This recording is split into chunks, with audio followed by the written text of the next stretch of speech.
他们人呢？我让他们先回去了。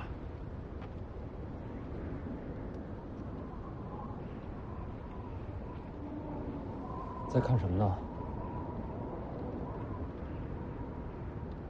天下这么大，啊，站得这么高，还是看不全呢。或许本来就看不全。或许站得还不够高。还嫌爬得不够高啊？站得高点儿，看得也清楚。山底下风景也不错。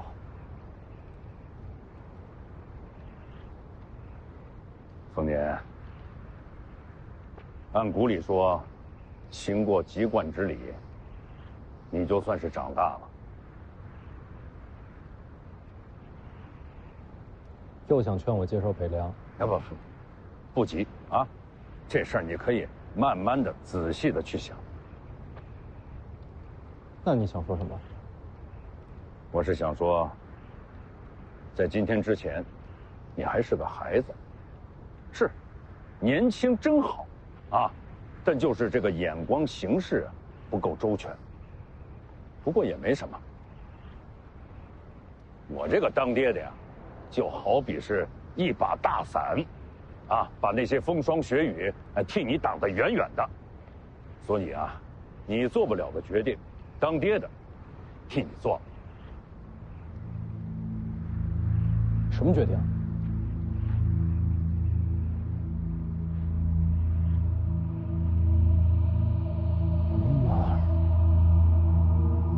黄毛去哪儿了？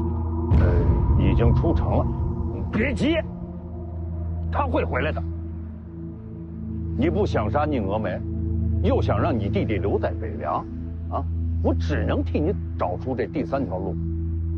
不杀人，啊，你弟弟可以留在王府，而且北凉还不能生乱。你到底想干什么？我问你，军中大营那些将校武官为什么亲近你弟弟？天生神力，骁勇无双。如果他没了这副根骨呢？怎么就没了？我要重塑他的筋骨，让他变成一个凡人。这样，你可以不用杀人，你弟弟就可以永远留在王府啊！那些人也不会利用他来扰乱我们的北凉。怎么重塑？天下门派众多，武功繁杂，但有一个门派的武功特性，能让你弟弟洗精换骨。哪一家？武当。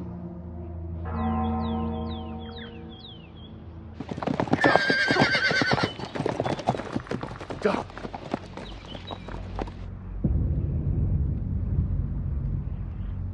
徐骁，你答应过我娘要保护好他。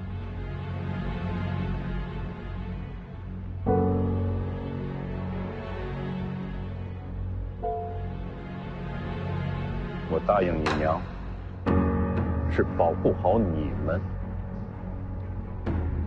你想两全其美，我只能这么选。权力斗争本来就是你死我活，我让他变成一个普通人，那是给他一生的安稳。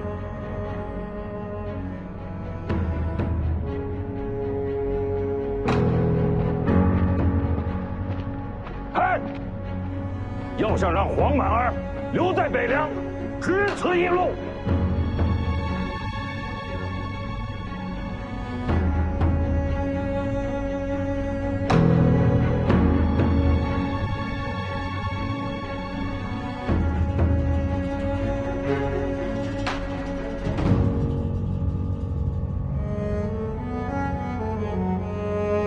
其实你可以不让他去的。他逃了大半辈子，终于可以面对自己的命运。这样的老黄，谁都没资格拦着。哥，慢点儿，汗都跑出来了。老黄走了。啊。他手上给他拿了包子，还想让他带上呢。会回来的。怎么我家黄班长也学会叹气了？要是老黄不走该多好。所有人都留下来，都不要离开。对，都不离开。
说也奇怪，你说这个北莽南宫也是名门世家，我派了密探，打探了这么多时日，也没有把南宫土业的根底给挖出来。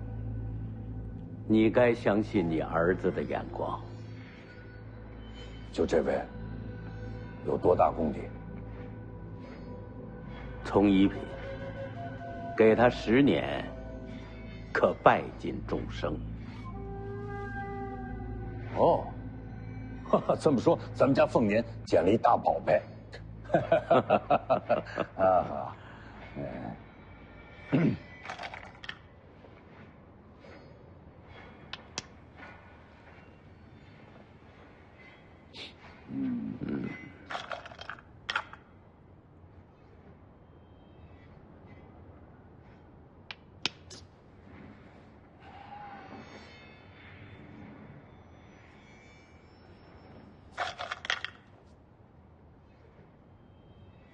我下来。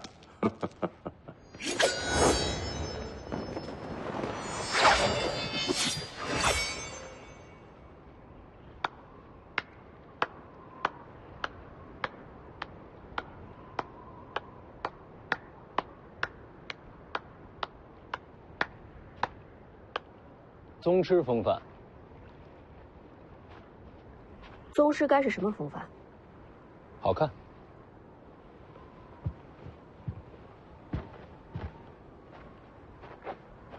今日不该是你的籍贯之礼吗？怎么跑来看刀？徐骁想让我师傅观礼。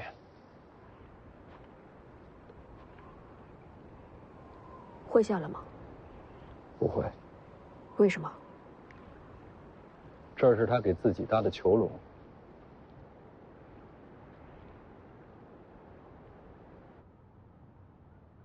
天下乱战已经过去了这么多年，你何必再纠缠往事啊？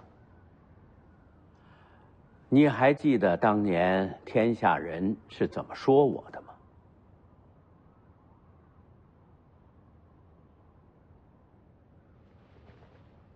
你就不能放下吗？怎么放啊？沾满了血的手，洗不干净。啊，照你这么说，我早就应该自刎而亡了。不一样。我当年是为了不再乱世，拾起了刀。现在呀，黎阳一统，我的事已经做完了，而你的事却没做完。北凉上空，这徐自齐还不能落下，所以你不能停步，还得接着走下去。你比我辛苦啊！你就自己躲清闲吧，把他们最难的路留给我走了。我还帮你教儿子呢。就你啊，教的确实不错啊。下去吧。凤年籍贯之礼，别耽误了时辰。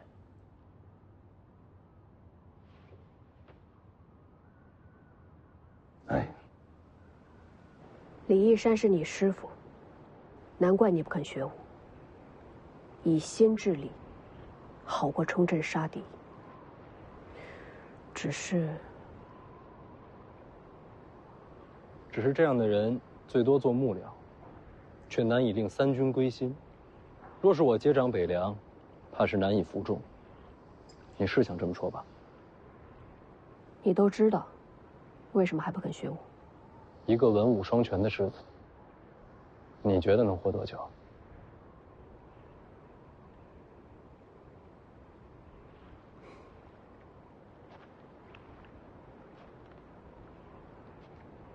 所以全天下人只知道你好色、荒唐。废物，命长。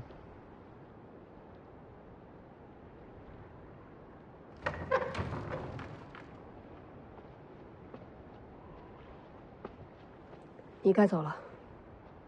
今日是我籍贯之礼，要不要一块看看？我怕吵闹。行吧，走了。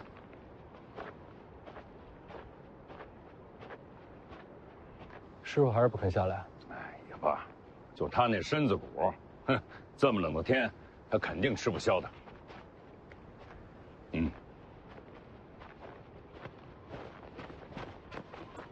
王爷，龙虎山密报。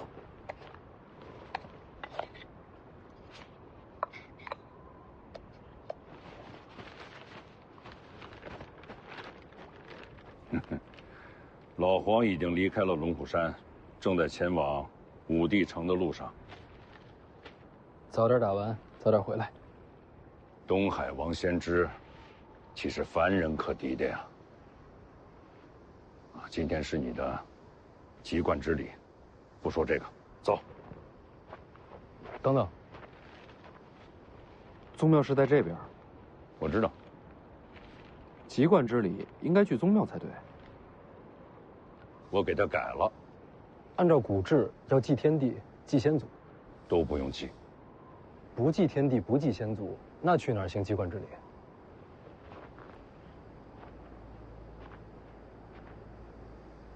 去见你娘，也好让她亲眼看到你籍贯成人。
你娘生前呀，最喜欢的就是这2尊尸像。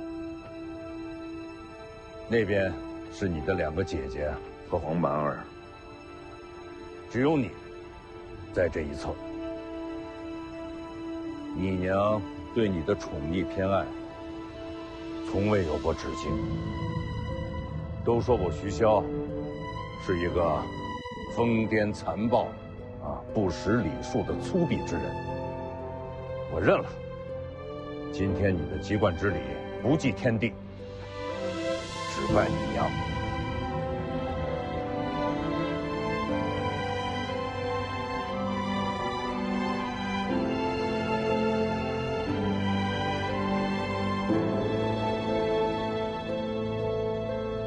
黄满儿呢？你还不知道你这个弟弟啊，每次给你娘上坟，他哭的都是撼天动地的。还是把你的籍贯礼完成了再说。啊，走。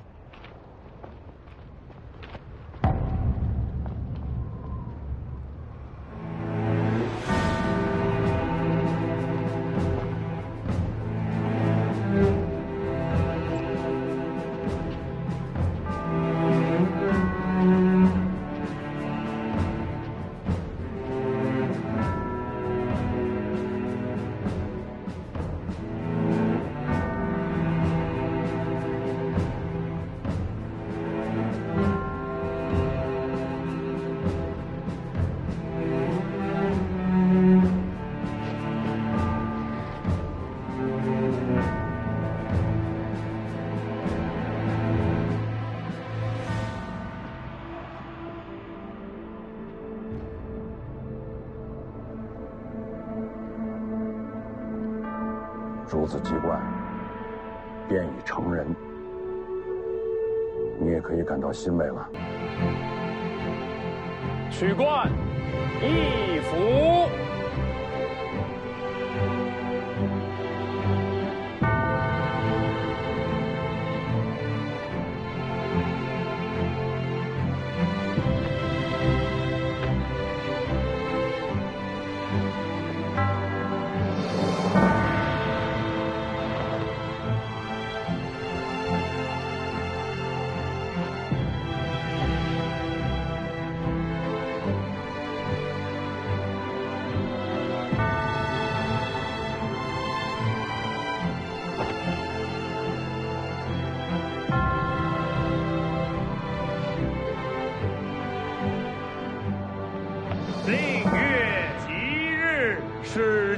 元福，弃而幼志，顺而成德，授考为棋，戒而景福。京城上下都盯着你这一关呐。此冠视为古制，今日之后不可再戴。这一冠后，可入仕，可治人。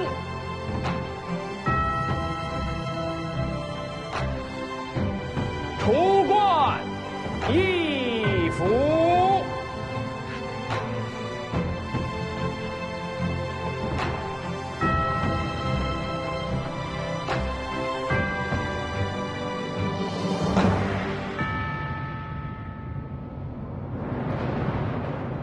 跪！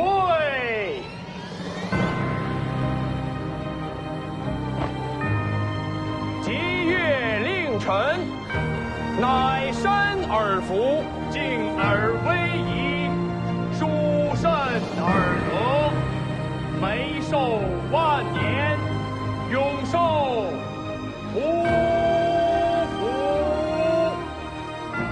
提鞭乃是诸侯大夫之冠，又带兵士田猎之权。这一冠后，便可入主军营，执掌兵权。北凉35万铁骑，都等着这一冠。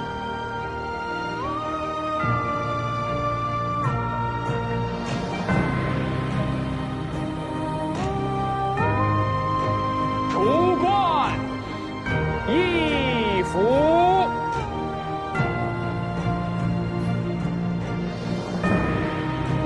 跪！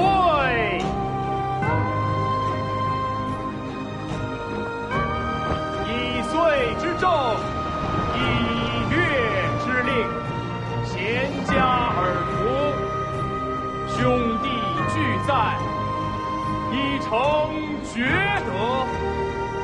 黄狗无疆，受天之庆。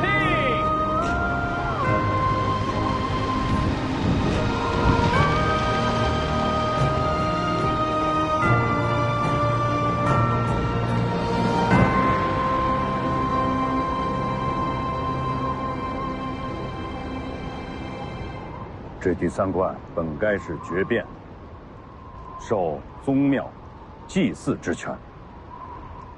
我想了想，把它给换了。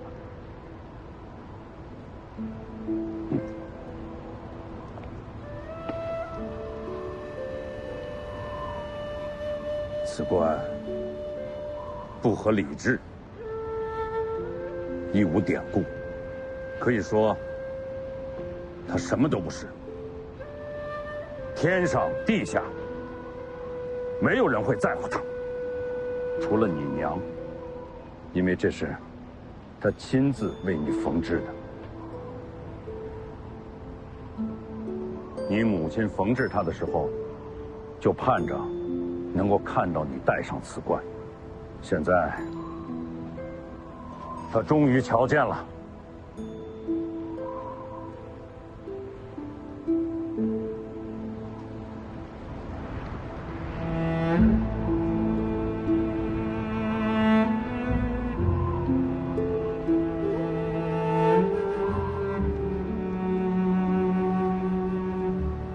入仕封侯，执掌千军，固然很好，可再好，也比不过他。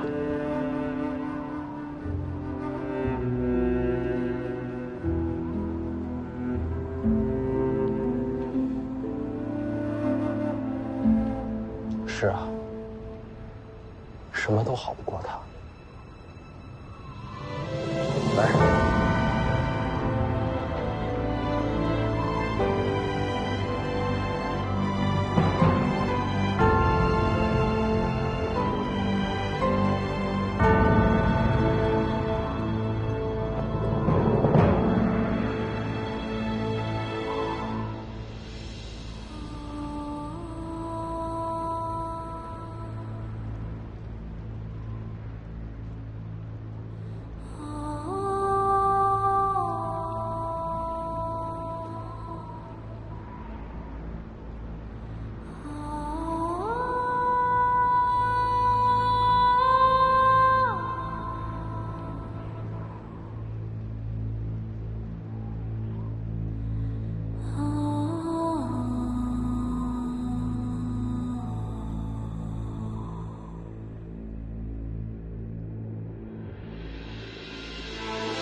你仔细看看，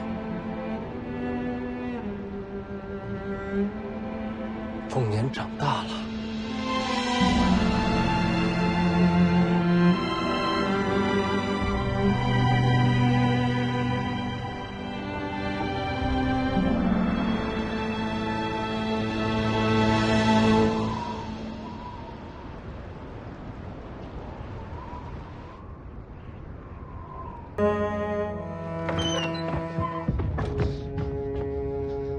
能不能再帮我一个忙？你说说看。再做我一次护卫，陪我去武当。杀气腾腾，要闯山？不是，救我弟弟。北凉王府35万铁骑，为什么叫我做护卫？王府内外皆是徐骁麾下呀。所以你爹没同意你去。我自己的事儿，自己决定。我帮不了你。为什么？我要是帮你，你爹怕是要把我赶出廷朝廷。我以为我们是朋友。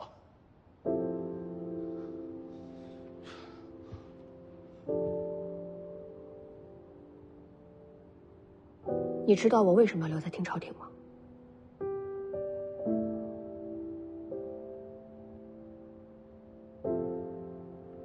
你要做天下第一高手。为什么要做高手？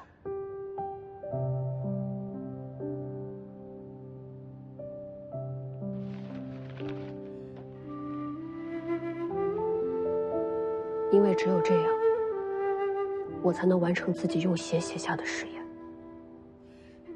为逝去的人讨回公道。这是我活着唯一的目标。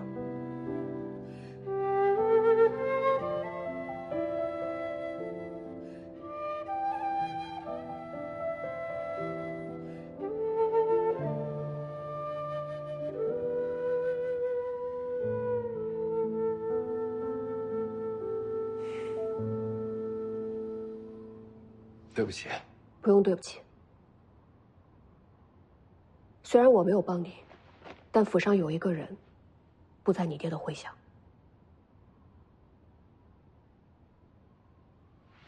水里出来那个。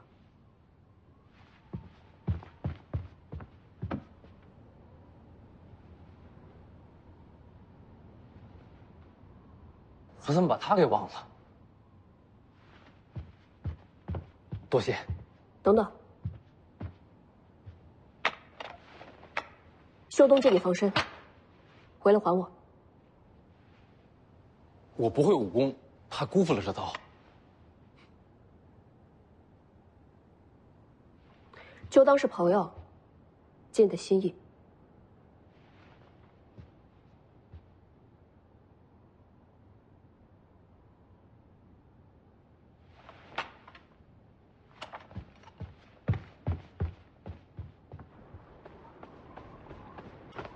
哎呀，多吃点啊，多吃点，吃了嘞。什么事？陪我出城。出城干嘛？我去。你答应过老黄给我做护卫的，江湖人说话不算话吗？你要去哪儿啊？武当。这么远？啊，不去不去不去。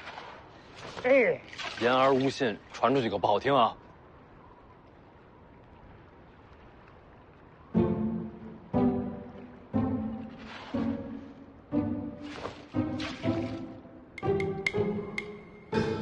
都是朋友。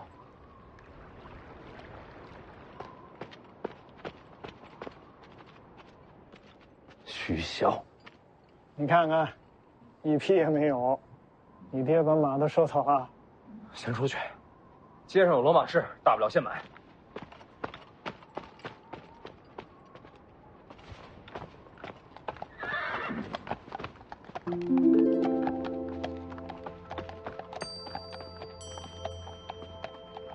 你爹突然传令，所有战马运到兵营，我就猜到你要闹事，劫了2匹马下来，要借吗？2贯钱。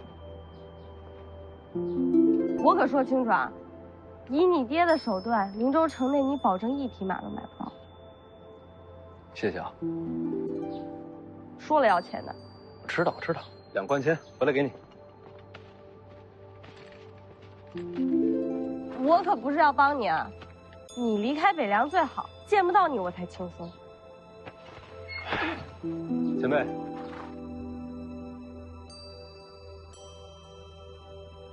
你出城是和你爹对着干？没错，要追上我弟弟，搞不好还要动手抢人。前辈怕了？这才有点意思。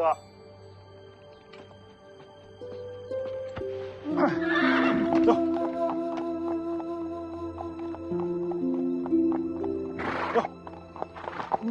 走。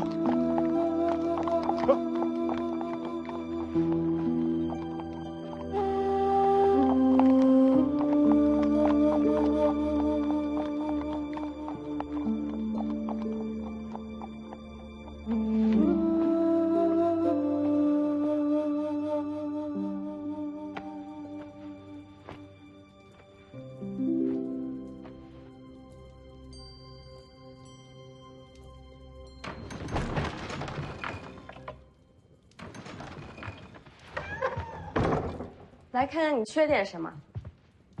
我听人说你给徐凤年送马，消息传得这么快？徐骁摆明了就是不想让徐凤年出城啊！你这不是惹祸上身吗？我都不怕，你怕什么？你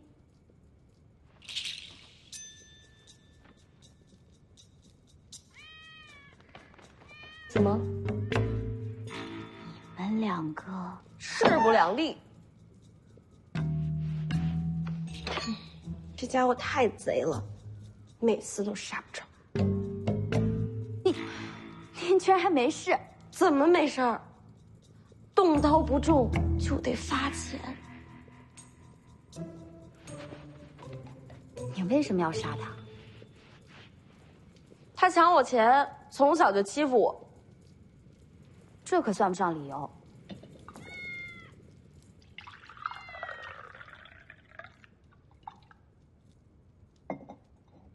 大概是为了让他事先习惯起来吧。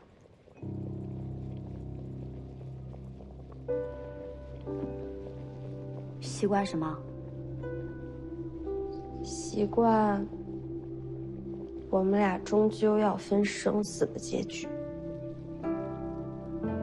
这话里有话。面对命运，每个人都是孤身一人。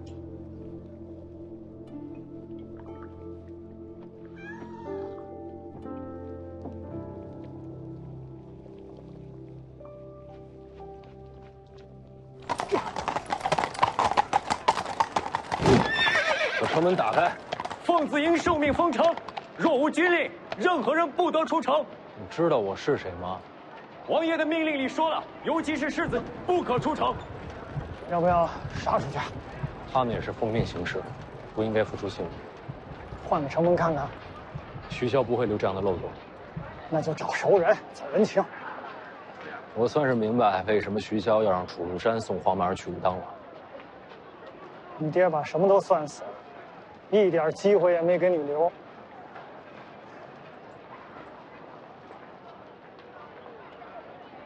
怎么了？放弃了？这营号听着耳熟，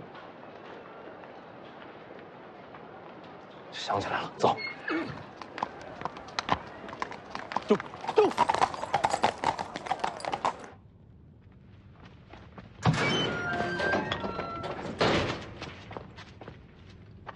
世子又来了。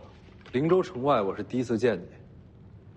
是，当时在下奉命接世子回城。当时你报了名号，凤子营是你麾下。没错。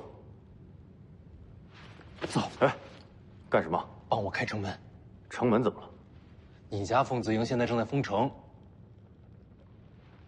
为何要封城啊？徐骁的命令。既是军令，自当遵从。我不去。他要毁我弟弟根骨。小王爷，能不能救他，现在就看你了。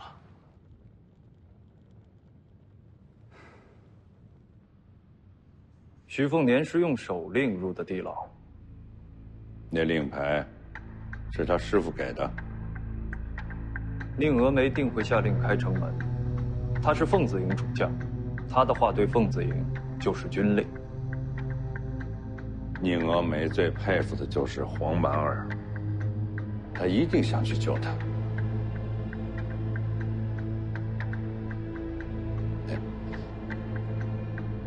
你还追得上吗？追得上。好，追上以后帮我传个话。世子请回，明日之前，城门不会再开。宁将军回来了，传我军令，开门。备马。遵令。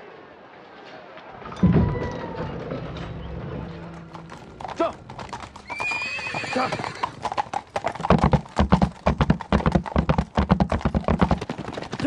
上。停！世子。黄蛮儿呢？留在武当山了。你把他一个人留下了？知不知道徐骁让他去武当干什么？义父没说啊。他要毁了黄蛮儿根骨。你也不用那么着急，能改人根骨，也只有武当新法成就大王庭。武当很多年都没人能做到了。怎么了？世子不知江湖事，武当没落，全凭掌门王重楼独当一面。此人精彩绝艳，现已成就大王庭。武当又有人练成大王庭了。走，追去武当。陈之豹，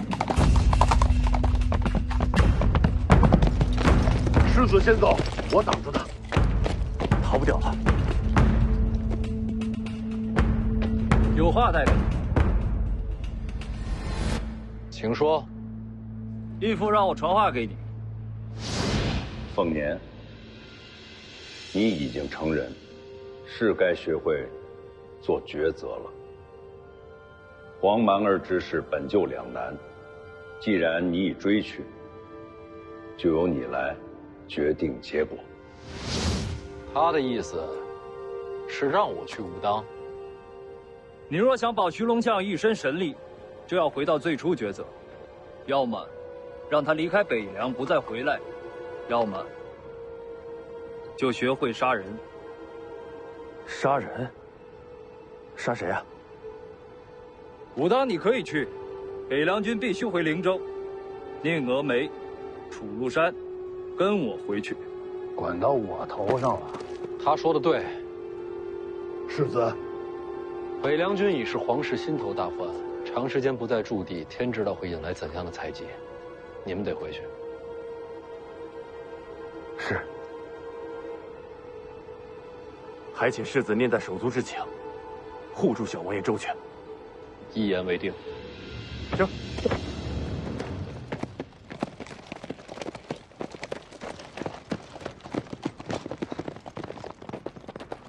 徐凤眠，想清楚后果，再做决定。走，去武当。就到了，准备怎么要人？杀上武当，直接除掉王重楼。武当掌门为你前来。武当掌门居然亲自下山接你，看来武当和北凉的关系不错。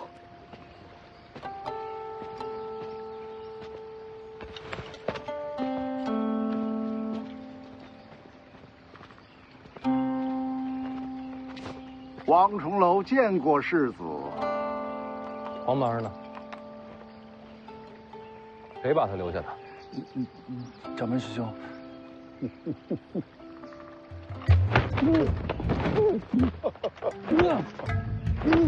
楚先生一路跋涉，辛苦了。见过王掌门啊。哦，这位是家师闭关弟子，贫道小师弟洪喜夏。他与你同辈。正是。不出意外，也该是武当下任掌门。徐喜夏，你还嫌欠我徐家的不够多吗？那是你爹的意思，我能怎么办？楚先生远来是客，小师弟过来打个招呼。楚先生，哎，好好好。哎呦，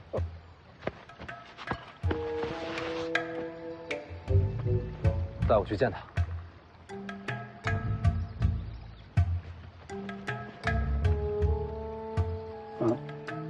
师兄，不如你带他们二人上山吧。你也一起去？我想再放会儿牛。不赶这一会儿。世子，楚先生请。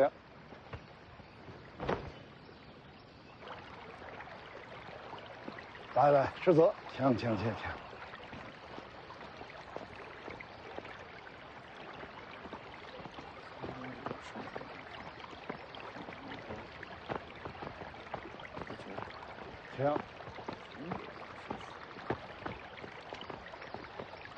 世子请。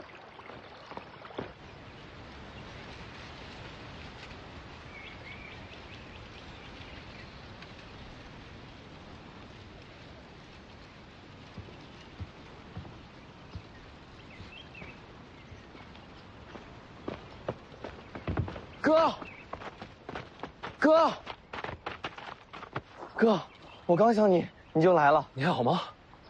好，丽姐还在。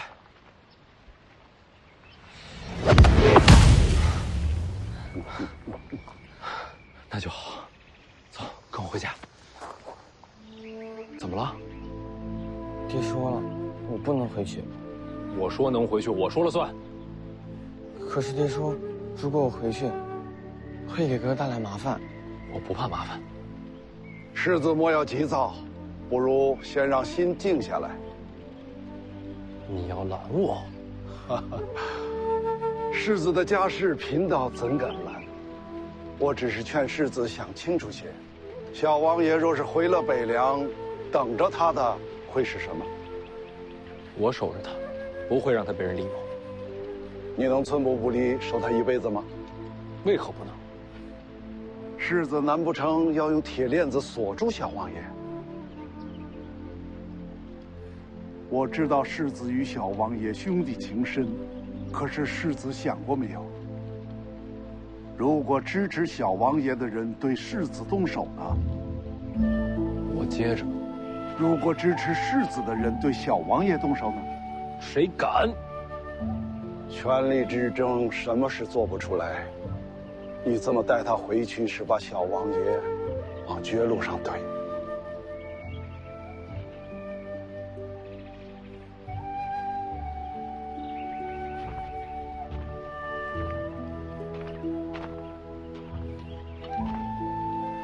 世子还是想清楚再做决定。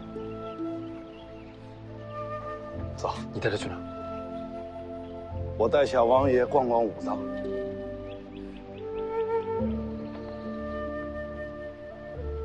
哦，哈哈，世子做出决定之前，贫道什么都不会做。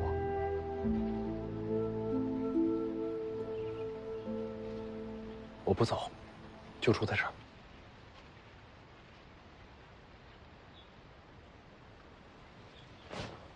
走。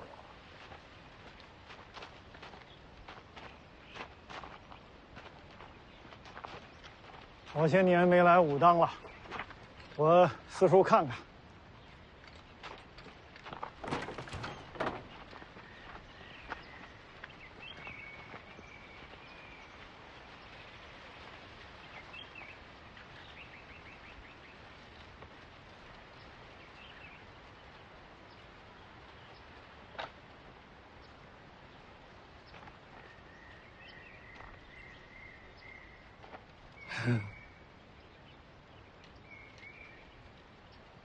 为什么爹说我回家会害哥？是因为你哥心不够狠。那不好吗？其实很好，只是人间如玉，心软的人容易受伤啊。我可以保护他。哦，哎，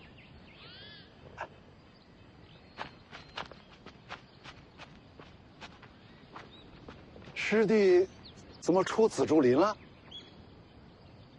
哦，这位是王爷次子。天生根骨，赤子之心，很好。哎，倒不如让小王爷就住在你的紫竹林。从本心讲，整个武当山里最像小王爷的，就是师弟你了。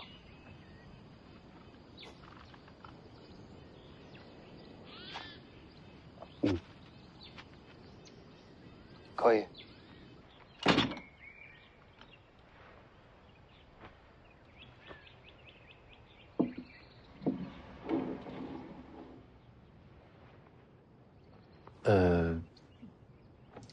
其实我大概都听明白了，秀人想借小王爷之名，从世子手中夺取北凉大权。其实我没打算要，那就让给他们。黄马尔本心通明，不谙世事。我要是把北凉让给他，那些支持他上位的人，总有一天会夺他性命。那其实这个结果跟王爷所说的一样，只有2个选择，要不然让小王爷不要再回北凉，要么就杀尽军中那些野心狂徒。我必须得做一个决定。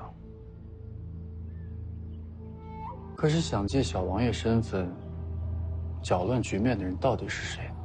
藏得太深，徐骁都没找到。那不就简单了？小王爷现在回不了北凉，那就让他暂时待在武当呗。世子若是想念，随时可以来看他。问题就出在这儿，你们武当守得住他吗？这么大一个门派，守不住一个人？你要想明白一个道理，那些支持黄马儿上位的，未必是北凉军。那会是什么人？最希望北凉分崩离析的是谁？黎阳皇室。皇室眼中，黄马儿就是打破平衡的利器。武当不过是个江湖门派，挡得住皇权吗？这个放心了，皇室还能赶到武当来抢人不成？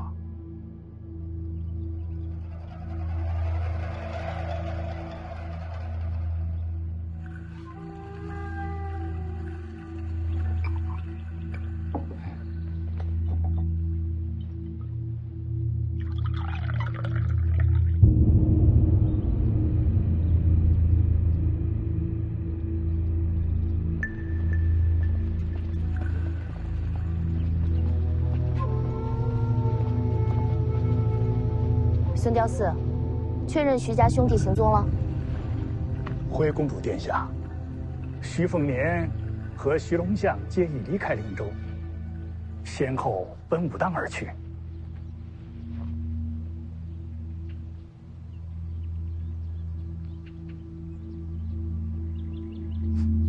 好，我们也去武当。3年前，徐凤年推拒婚约，让我成了这京城里的笑话。一个武夫之子，也敢羞辱皇室。这3年的屈辱，就在武当还给他了。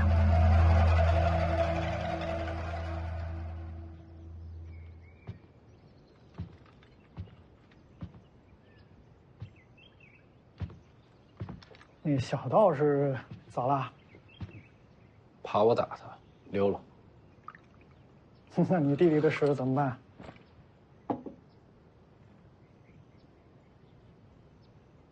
既不能回北凉，也不知道让他住在哪儿才能避开皇室觊觎。想到答案之前，我先留在武当吧。我怎么觉得这事儿不可能有答案？我再想想。那小道士真的是武当下任掌门？没错。那你还敢在武当打他？他欠我的。怎么说？他负了我大姐。那小道士。我家常来武当，一来二往之间，我大姐喜欢上了那小道士。之后呢？没什么之后。小道士不肯下山，大姐最终嫁去了江南。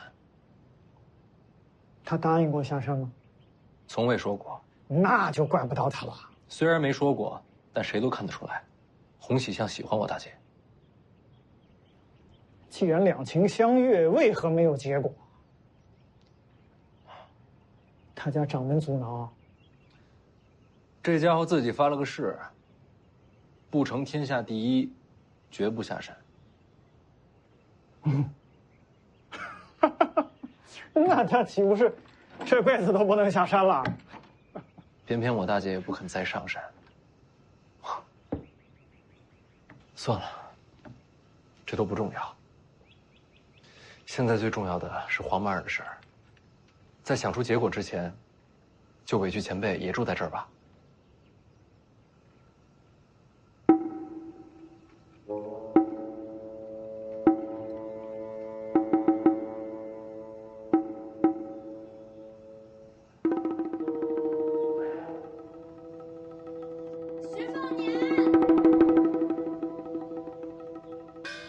小泥人儿，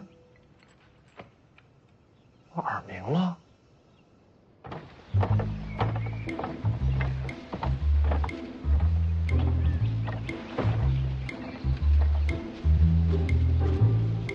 徐凤年，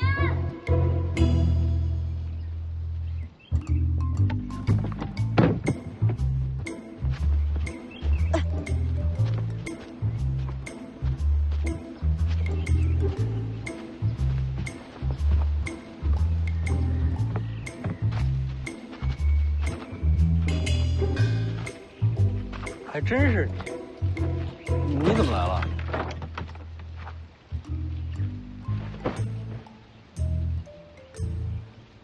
干嘛不说话？你混蛋！我又怎么了？你知道这有多重吗？我背着上山的，快累死了。背的什么呀？换洗衣服、笔墨纸砚，你一样都不带就上武当来了，最后害得我把这些送过来。徐骁是猜到我要在武当住一段吧？他猜你还不是一猜一个准？为什么让你来啊？借马的事儿被知道了呗，还不是怪你？你一个人上来的？马车到了山脚就回去了。你不回去？哦，徐骁是让你留在武当照顾我，那你可惨了。哎，你属小狗的。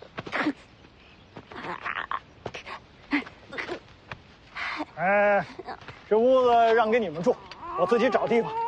有麻烦喊我。前辈。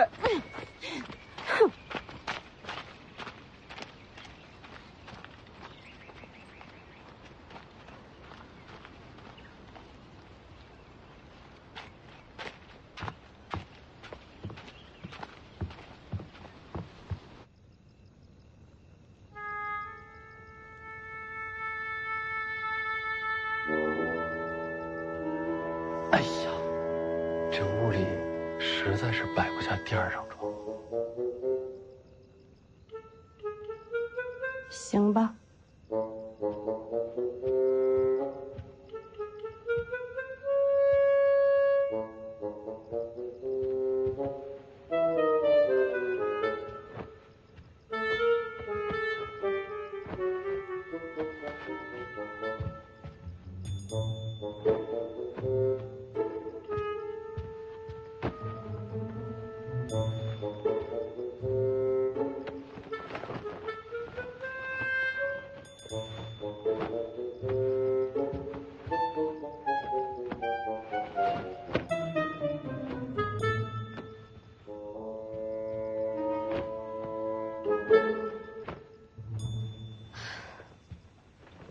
是吧？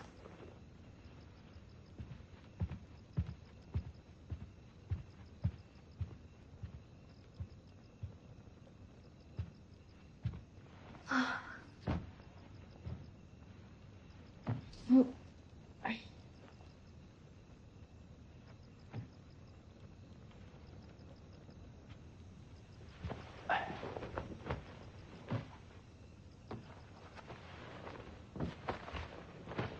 舒服呀！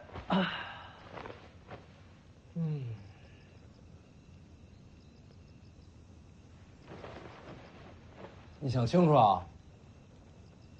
真不需要我跟你换一下？不用，你就坐那儿一晚上？我乐意。哎，你那钱盒在包裹里呢吧？嗯。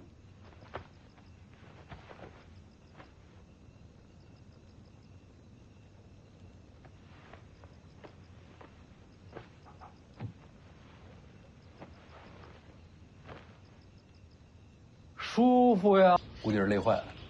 你也不把她扶到床上去。这丫头身世惨，那不是更需要照顾吗？她才不需要被照顾、被可怜。这丫头啊，骄傲着呢。可是她为什么睡觉不抵着墙呢？那包裹重，她这一路背上来，肩上背上，怕都是破了皮，靠着会疼。你是怎么知道的？我家丫头，我不知道，谁知道？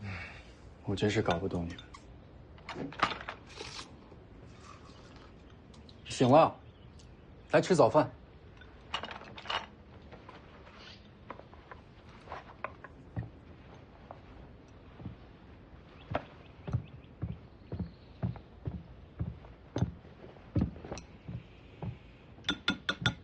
吃饭，别管他。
怎么了？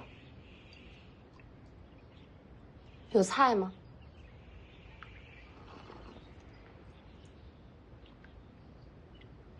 要是不够，我可以再去拿。活的。菜还有活的。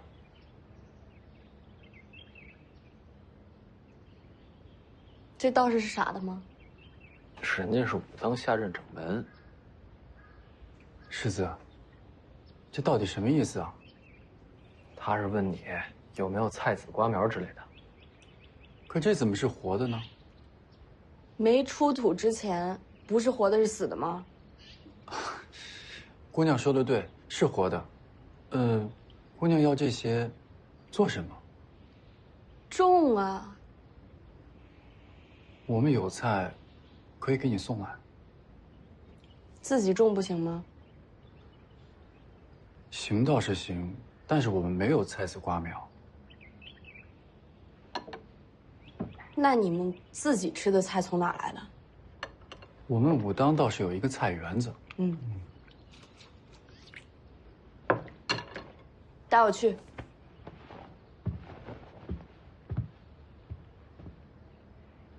走啊！你别看我，我可管不了。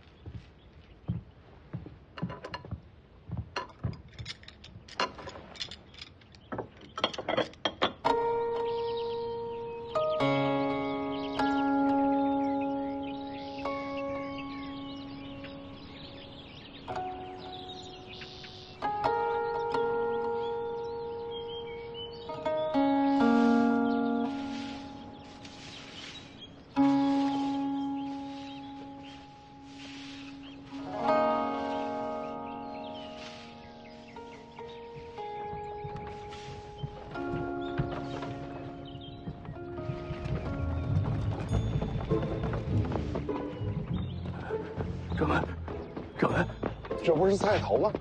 大事不妙了，锅里遭贼了！菜园子里的菜被偷走了许多，得彻查呀。谁会偷菜啊？哦，该不是山中林鼠闹灾？哎呀，怎么那是那铁锹挖的呀！也许是狐狸成了精了。哎，日后多加小心就是了。啊，去吧。啊。干嘛？狐狸吃肉的，它不吃菜呀。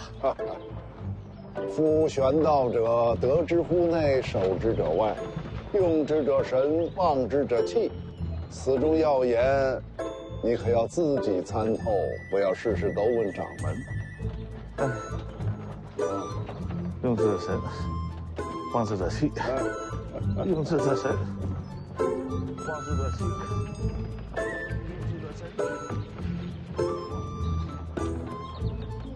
用之者神。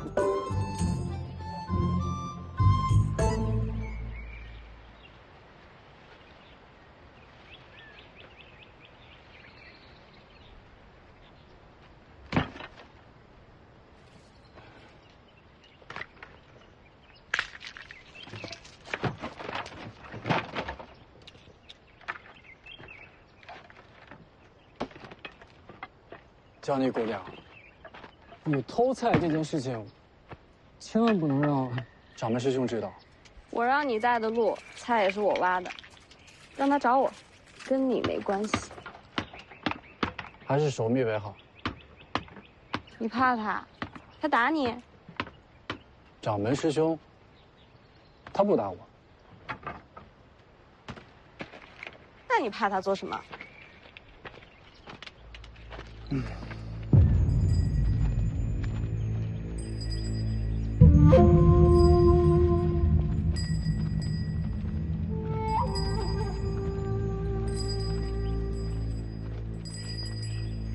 什么路数？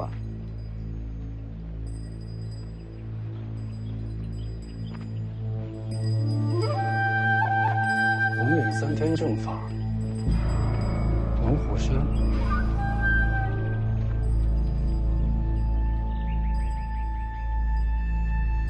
皇室钦点的天下第一门派。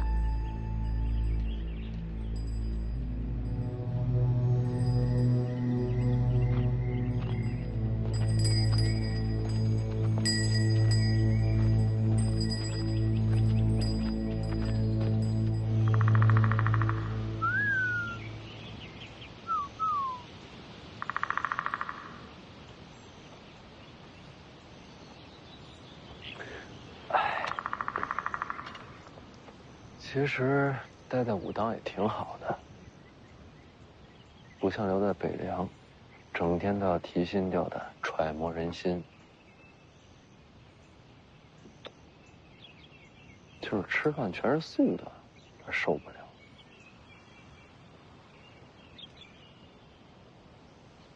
哥，你跟我来。怎么了？你过来。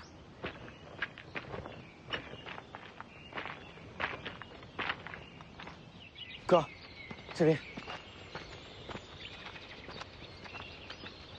你要带我去哪儿啊？就是这儿。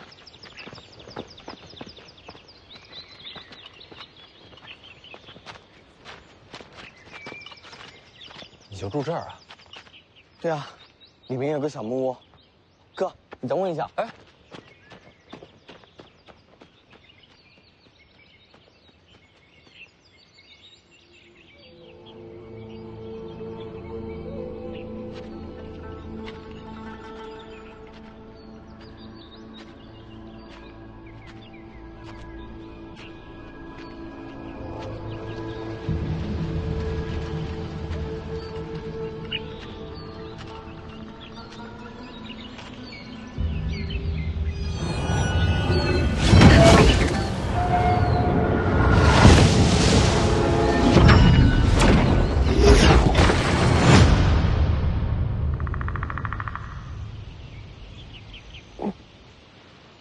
哥，你醒了？我怎么又睡在这儿了？你不是睡，你是晕了。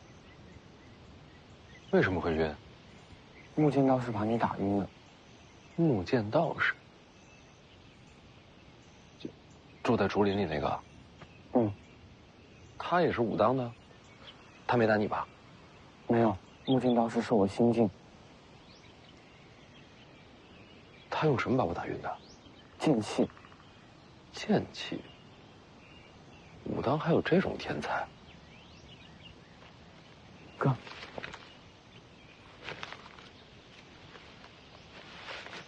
鸡腿儿，山鸡。哪儿来的？我在竹林里打的，用火烤了，专门留给哥吃。你们没让木剑道士瞧见吧？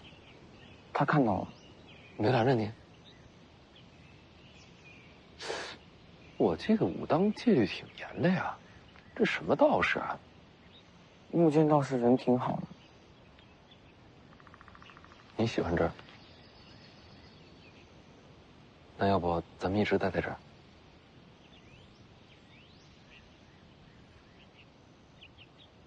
你不愿意？哥是要走的。我去哪儿？哥要回家。爹说，家里不能没有你。大姐、二姐都不在，你也要走，我一个人回去有什么意思呀？那还算是个家吗？爹希望你帮他。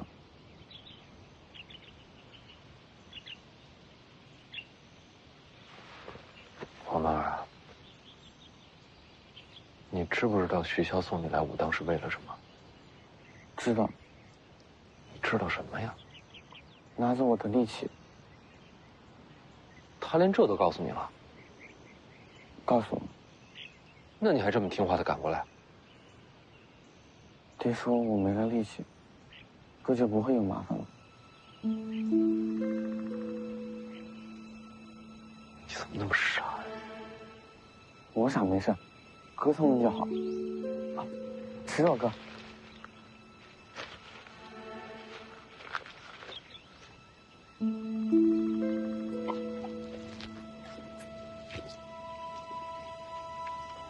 好吃吗？好吃。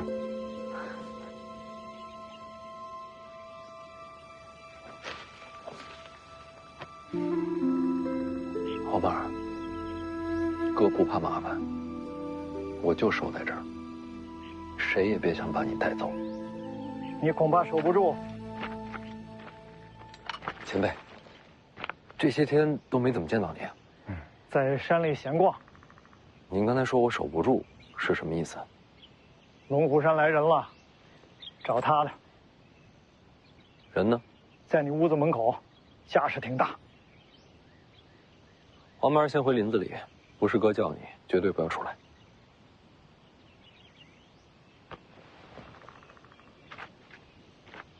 去吧。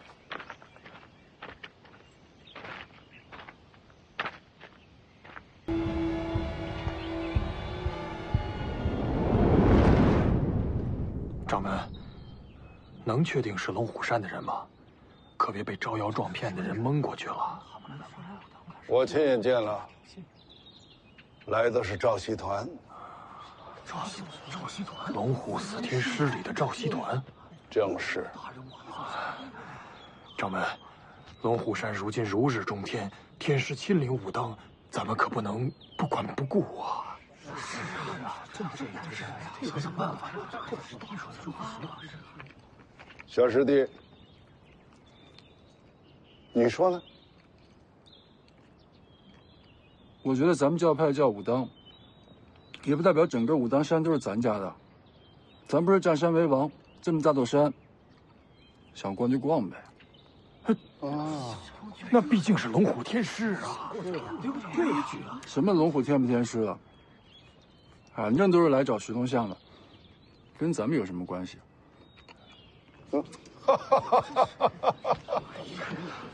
说的没错。天大的麻烦，跟我们又有什么关系？掌门，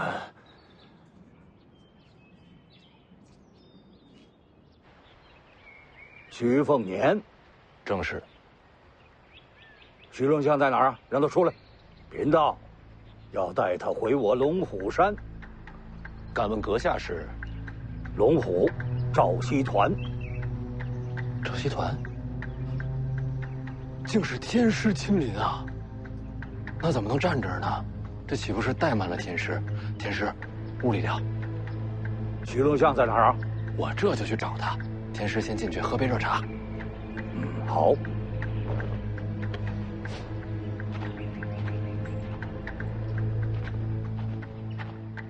打得过吗？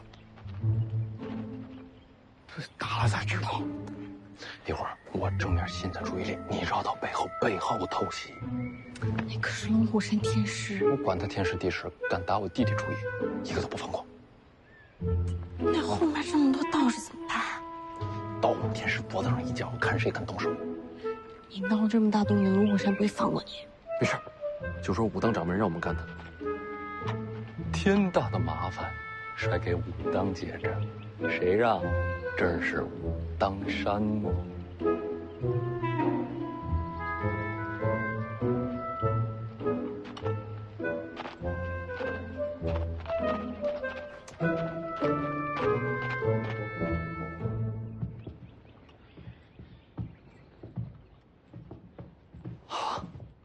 确实是简陋了些，天师万物见怪啊。江宁啊，你把这凳子给天师擦擦，让人家坐下。坐着方便。天师请坐。哦，风是大了点哎，我来关门。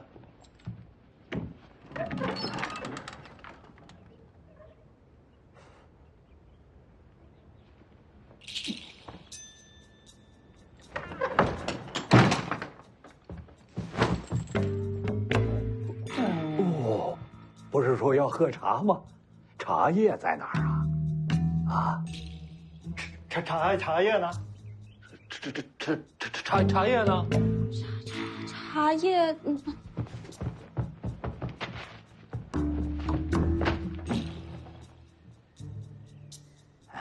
这有了茶叶了，水烧的怎么样啊？烧水了吗？啊，烧了吧？哎呀，这烧水还要等一会儿时间呢。